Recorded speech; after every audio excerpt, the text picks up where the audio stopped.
सबसे पहले आप सभी को दयानंद सरस्वती शिक्षण संस्था की तरफ से नमस्कार। मैं संदीप ज्योग्राफी क्लासेस दोष के बारे में बात करेंगे कि दोष क्या हैं इसके। दोष के अंदर देखो, विपक्ष में तर्क इसको कह सकते हैं, क्योंकि किसी चीज़ का गुण होगा तो उसके दोष होंगे, जो पॉजिटिव है तो उसके नेगेटिव जरूर होगा, ठीक है। तो इसके दोष हम कह सकते हैं। दोष के अंदर सबसे पहले कहता है कि लोकतंत्र की व्यक्ति संबंधी धारणा भ्रमपूर्ण है। पहला इसका दोष क्या है कि लोकतंत्र की व्यक्ति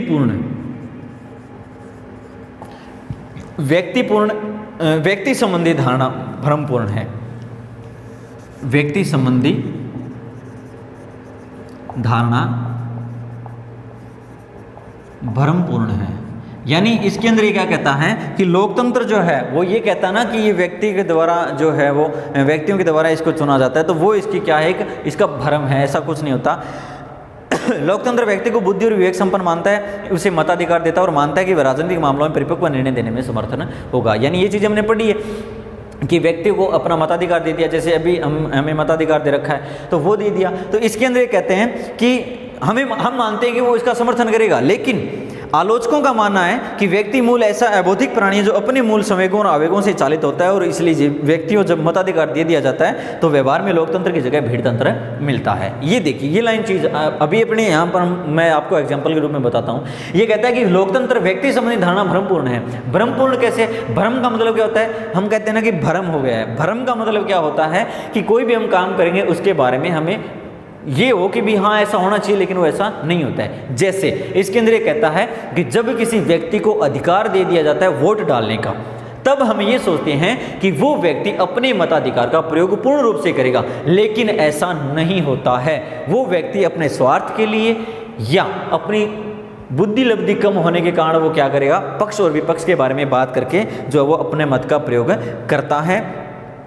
तो उसके अंदर व्यवहार में लोकतंत्र की जगह भीड़ तंत्र बन जाता है। यानी हम अगर सरपंच के बारे में बात करें, अगर सरपंच किसी सदस्य का सरपंच के चुनाव हो रहे हैं, 5 मेंबर हमारे सामने हैं, हमारा वोट बना हुआ है, और हम एक अच्छे व्यक्ति को वोट न दे करके अपने निजी स्वार्थ के लिए या कुछ अन्य आवश्यकताओं की पूर्ति के लिए कि ऐसे व्यक्ति को वोट डालते हैं जो अपने लायक नहीं होता है, जनता के लायक नहीं होता है, तो वो वहाँ पर लोकतंत्र न होकर के भीड़ तंत्र बन जाता है, यानी देखा देखी हो जाती है, ठीक है। तो इसलिए इसका पहला दोष ये है। दूसरा है बुद्धिजीवी वर्ग की उदासीनता।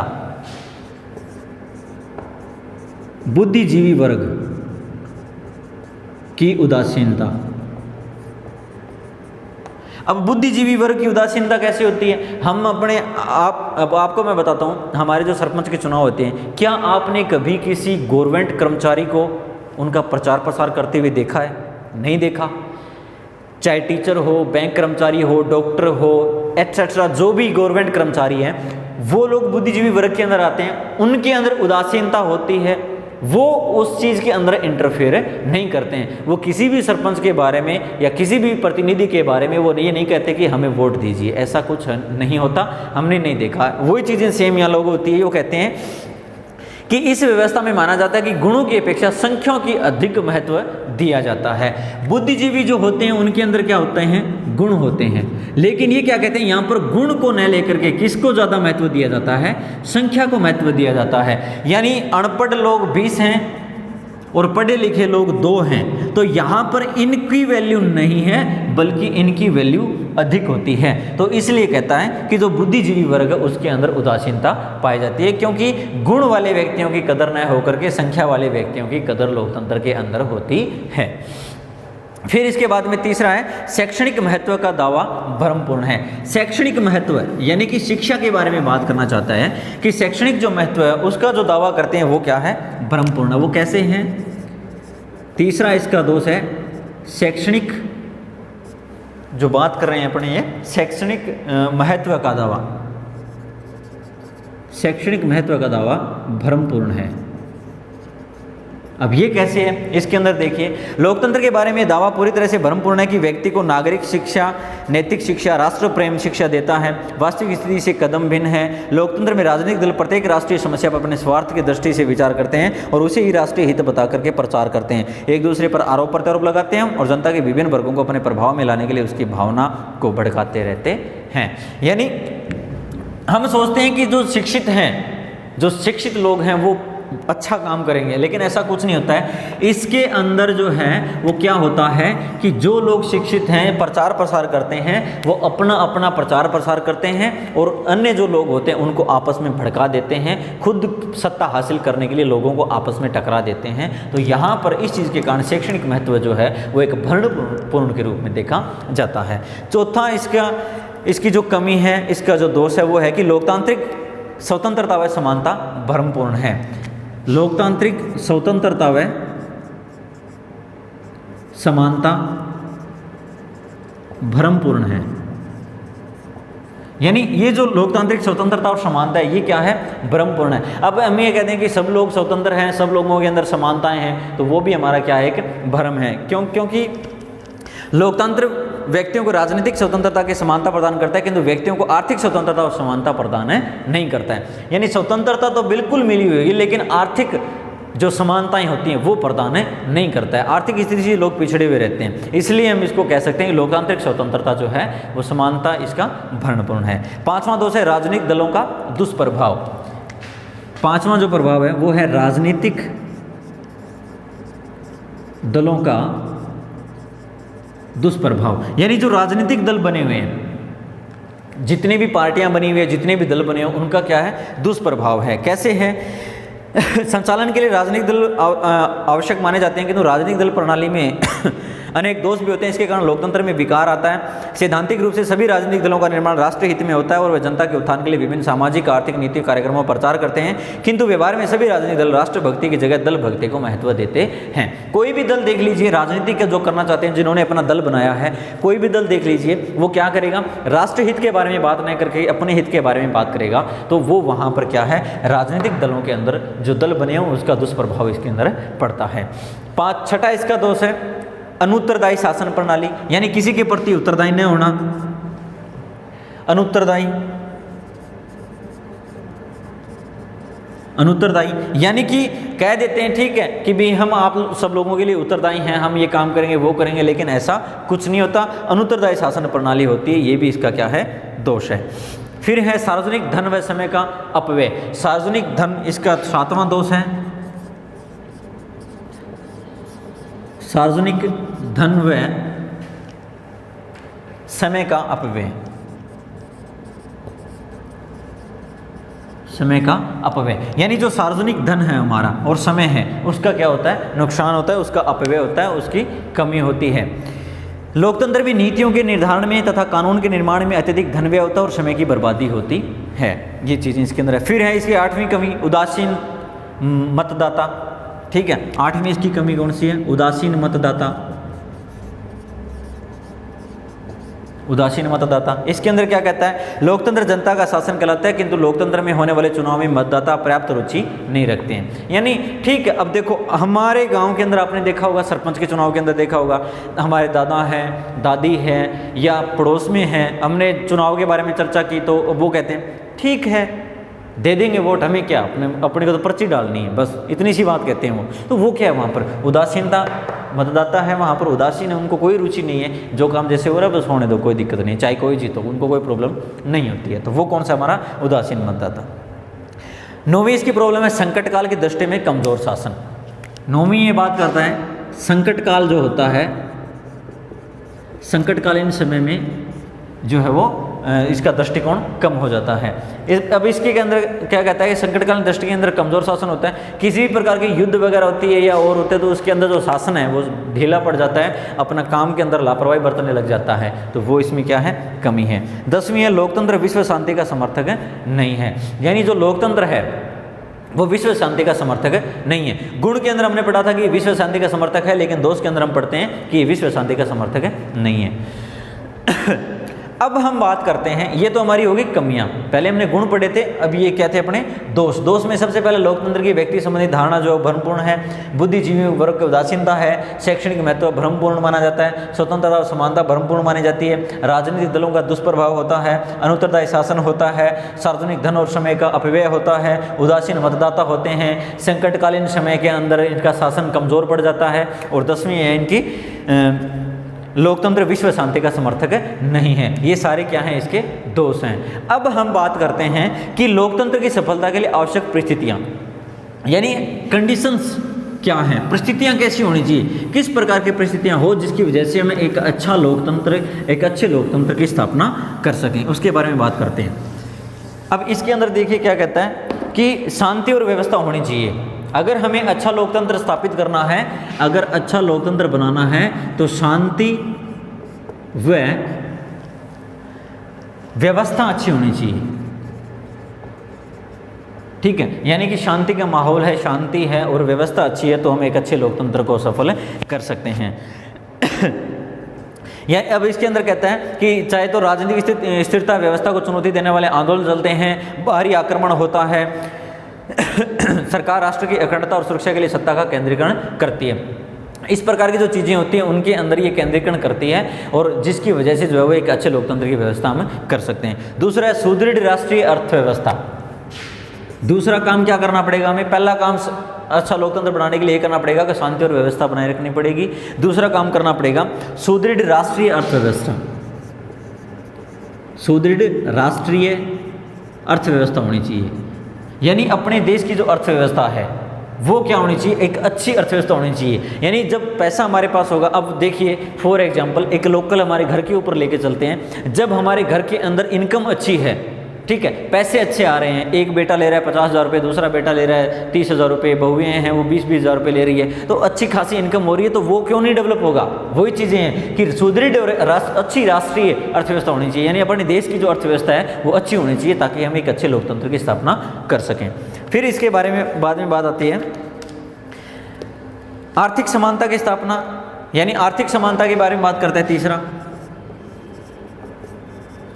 आर्थिक समानता के बारे में बात करता है, यानी सबके अंदर आर्थिक स्थिति जो है वो उसके अंदर सब लोगों के अंदर समान होनी चाहिए ताकि हम अच्छे लोकतंत्र की व्यवस्था कर सकते हैं। इसके अंदर ये कहता है कि संचालन के लिए केवल इतना ही जरूरी नहीं है कि राष्ट्रीय अर्थव्यवस्था शक्तिशाली हो, लेकिन ये भी जरूरी है कि राज्य में यथासंभव आर्थिक समानता हो, अर्थात गरीब व अमीर के बीच जो खाई है वो नहीं होनी चाहिए, तो आर्थिक की स्थापना होनी चाहिए। चौथा काम कर सकते हैं कि सामाजिक न्याय की स्थापना होनी चाहिए। सामाजिक न्याय, सामाजिक न्याय की स्थापना होनी चाहिए। अब कैसे, इसके अंदर समाज के अंदर न्याय की व्यवस्था होनी चाहिए, व्यक्तियों के धर्म, जाति, भाषा, रंग, लिंग, भेद, जन्म आदि के बारे में भेदभाव नहीं किया जाना चाहिए, कानूनन कार्रवाई होनी चाहिए, उनको संरक्षण देना चाहिए, उनको मतलब प्रोटेक्शन देना चाहिए। इस प्रकार का काम हम करेंगे तो एक अच्छे लोकतंत्र की व्यवस्था कर सकते हैं। पांचवा शिक्षित व जागरूक जनता। पांचवा क्या है, शिक्षित व जागरूक जनता, यानी लोकतंत्र को अगर सही बनाना है तो ये काम हमें करने पड़ेंगे। पहला, दूसरा, तीसरा, चौथा, पांचवा, 5 काम हम करके आए हैं। पांचवा काम है शिक्षित व जागरूक जनता होनी चाहिए, यानी जो जनता है वो क्या होनी चाहिए, शिक्षित होनी चाहिए, उसके बारे में जागरूक होनी चाहिए, जनता को पता होना चाहिए कि प्रतिनिधि है वो किस प्रकार का है, क्या काम कर रहा है, कैसे वो करेगा। तो ये सारी चीज़ें जो है वो इसके बारे में वो शिक्षित होनी चाहिए, जागरूक होनी चाहिए। छठा काम है जनमत का निर्माण करना। छठा काम जो है वो अपना कौन सा है, जनमत का निर्माण,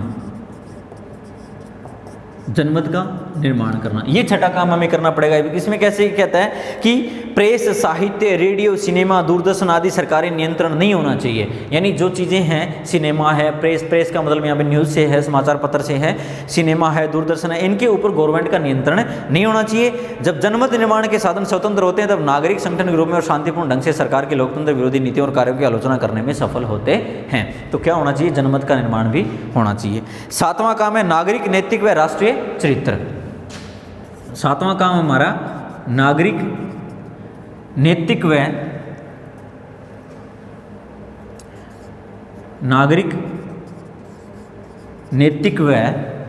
राष्ट्रीय चरित्र।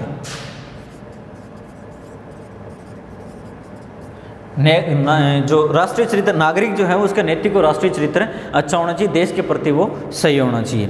इसके अंदर कहता है कि जब किसी समाज के अंदर नागरिक नैतिक व राष्ट्रीय चरित्र श्रेष्ठ होता है तो लोकतंत्र की सफलता में बहुत उम्मीद होती है। यानी जब किसी का चरित्र सही है, करैक्टर सही है, उसकी नैतिकता सही है, वो देश के प्रति देश प्रेम की भावना रखता है, तो ये सारी चीज़ें होगी तो जो लोकतंत्र है उसको बनाने में कोई दिक्कत नहीं आएगी।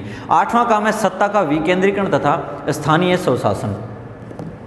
सत्ता का विकेंद्रीकरण, आठवां काम हम करेंगे सत्ता का विकेंद्रीकरण, सत्ता का विकेंद्रीकरण तथा इसकी जो व्यवस्था के बारे में बात करता है, विकेंद्रीकरण तथा स्थानीय स्वशासन के बारे में बात करता है। इसके अंदर ये कहता है कि अधिनायक तंत्र का आधार है सत्ता का केंद्रीकरण और लोकतंत्र का आधार है सत्ता का विकेंद्रीकरण। यानी जो लोकतंत्र है उसका आधार क्या है, सत्ता का विकेंद्रीकरण होना चाहिए। सत्ता का विकेंद्रीकरण होने पर ही जनता के विभिन्न वर्ग शासन के कार्य में भाग लेते हैं और लोकतंत्र में सफल बनाते हैं। तो इसलिए ये काम होना चाहिए ताकि लोकतंत्र अच्छा बने। पांचवा है नागरिक स्वतंत्रताएं, ठीक है, यानी नौवां काम है हमारा नागरिक स्वतंत्रताएं, नागरिक स्वतंत्रताएं। अभी इसके अंदर क्या कहता है, नागरिकों की स्वतंत्रताएं जो है वो सही होनी चाहिए इसके अंदर, तो जिससे हम जो है वो अपने लोकतंत्र की स्थापना कर सकते हैं। 10वां है लिखित संविधान तथा लोकतांत्रिक परंपराएं। 10वां जो है वो क्या है काम, लिखित संविधान, वो तो है ही हमारा लिखित संविधान तथा लोकतांत्रिक परंपराएं, लोकतांत्रिक परंपराएं, यानी ये चीज़ें होनी चाहिए। एक तो लिखित संविधान होना चाहिए, लोकतांत्रिक परंपराएं होनी चाहिए, जिसकी वजह से हम जो है वो लोकतंत्र को जो है वो सुदृढ़ बना सकते हैं। 11वां है स्वतंत्र व शक्तिशाली न्यायपालिका। 11वां काम क्या है, स्वतंत्र व शक्तिशाली न्यायपालिका, ठीक है, ये काम, यानी कि अगर हमारी न्यायपालिका है वो स्वतंत्र है, शक्तिशाली है, तो उसके अंदर हम एक अच्छे लोकतंत्र की स्थापना कर सकते हैं, क्योंकि न्याय होगा, सही होगा, तो लोगों को दिक्कत नहीं आएगी, किसी प्रकार की प्रॉब्लम नहीं होगी, और प्रॉब्लम नहीं होगी तो शांति सुरक्षा बनी रहेगी, शांति सुरक्षा बनी रहेगी तो जनमत का निर्माण होगा, जनमत का निर्माण होगा तो हम लोकतंत्र को अच्छा बना सकते हैं। फिर है योग्य व निष्पक्ष कर्मचारी तंत्र। 12वां काम है योग्य व निष्पक्ष कर्मचारी तंत्र, यानी एक ऐसा कर्मचारी तंत्र, चाहे वो गवर्नमेंट हो चाहे प्राइवेट हो, जो भी अपने कर्मचारी होते हैं वो योग्य होने चाहिए और निष्पक्ष होने चाहिए, वो किसी के अंदर भेदभाव न करे। स्वस्थ व सुसंगठित दलीय व्यवस्था। 13वां काम स्वस्थ व सुसंगठित दलीय व्यवस्था, यानी एक ऐसा दल व्यवस्था, एक ऐसा दल होना चाहिए जिसके अंदर क्या कहता है कि जो अपना क्या हो, स्वस्थ हो, सुसंगठित हो, वो दल बनाएंगे तो अच्छा लोकतंत्र हमारा बनेगा।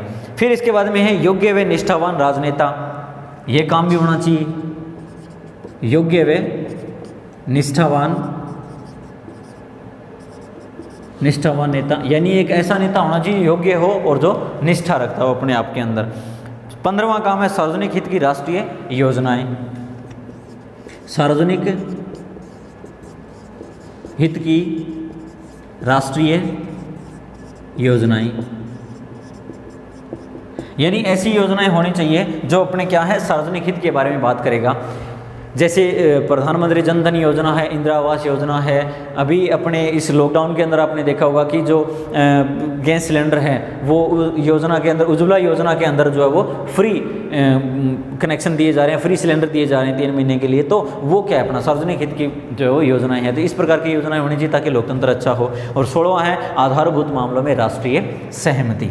16वां काम है आधारभूत मामलों में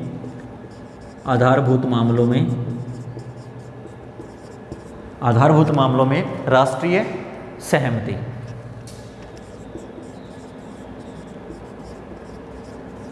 आधारभूत मामलों में राष्ट्रीय सहमति होनी चाहिए। यानी लोकतंत्र की सफलता के लिए अत्यंत जरूरी है कि आधारभूत जो मामले होते हैं उनके अंदर समाज के बहुसंख्यक व अल्पसंख्यक वर्ग तथा राजनीतिक दलों के अंदर सहमति होनी चाहिए। यानी कि आधारभूत जो भी मामले होते हैं उनके अंदर जो अपने राजनीतिक जो दल हैं, या फिर इसके अलावा इन्होंने कहा है कि बहुसंख्यक और अल्पसंख्यक जो वर्ग हैं, सार्वजनिक जो दल हैं, इन सब लोगों के अंदर क्या होनी चाहिए, समानताएं होनी चाहिए। तो इसकी वजह से हम क्या कर सकते हैं, एक अच्छे लोकतंत्र की व्यवस्था कर सकते हैं। इसके अंदर 16 टॉपिक है अपने, इसके अंदर ये पूछ सकते हैं, क्वेश्चन दे सकता है कि लोकतंत्र की स्थापना करने के लिए, लोकतंत्र की सफलता के लिए आवश्यक परिस्थितियां क्या है, लोकतंत्र की सफलता के लिए आवश्यक परिस्थितियां क्या है। तो अपने पास 16 परिस्थितियां हैं। ये परिस्थितियां हम करेंगे तो इनके माध्यम से हम एक अच्छे लोकतंत्र की स्थापना कर सकते हैं।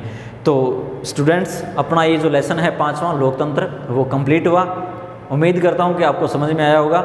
जल्दी करवा रहा हूँ क्योंकि एग्ज़ाम आपके नज़दीक आ रहे हैं, ठीक है।